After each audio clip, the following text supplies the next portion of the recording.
So if you haven't already heard, Star Wars Theory was ridiculed on Twitter by Pablo Hidalgo of the Lucasfilm story group for crying during the Luke Skywalker scene in the Mandalorian Season 2 finale.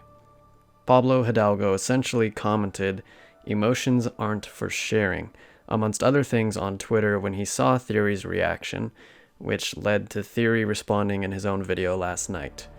Basically, Hidalgo seemed to either dislike the fact that Theory publicized his emotions or even felt them in the first place. Now, I don't want to cancel Pablo Hidalgo or call for him to be fired or anything like that. He voiced his opinion, and that's his right. I just happen to strongly disagree with it. Star Wars Theory, love him or hate him, is a business. He makes a living off of his channel. I know some people don't like the way he publicizes his thoughts and emotions about things and then profits off of it, but that's just YouTube. It is undeniable that the guy loves Star Wars. He's not faking that for the money or for the clicks. He sincerely loves it. He also has perhaps the largest platform of any Star Wars fan, so of course he's going to use it to speak his mind and share his feelings with his followers. That being said, if Pablo Hidalgo was irked by the fact that Star Wars brought Theory to tears, then I'm baffled. As someone who no doubt has a hand in the creative process, as someone who I assume also loves Star Wars, don't you want fans to enjoy the content so much that it provokes such a strong emotional response in them? Isn't that what we strive for as creators? To make our audience feel something. If you aren't interested in doing that, then what's the point? So no, I don't blame Star Wars Theory for getting emotional at all. It really just shows his love for Star Wars.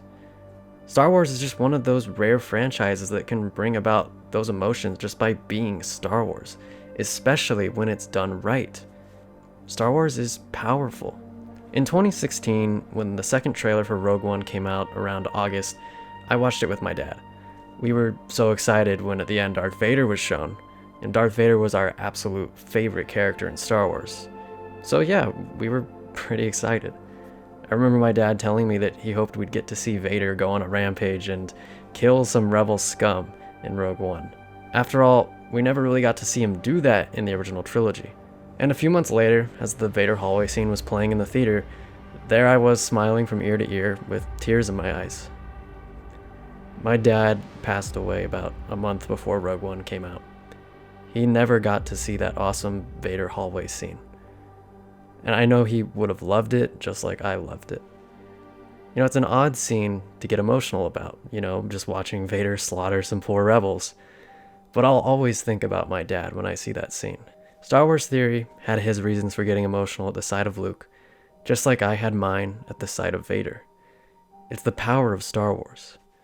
If Pablo Hidalgo doesn't understand that emotion is at the core of Star Wars, and if he thinks that we shouldn't share those emotions, well, then maybe he isn't cut out for Star Wars. All I know is that no one should be mocked or ridiculed for sharing their feelings, especially when it was in a positive manner during an exciting episode for Star Wars fans.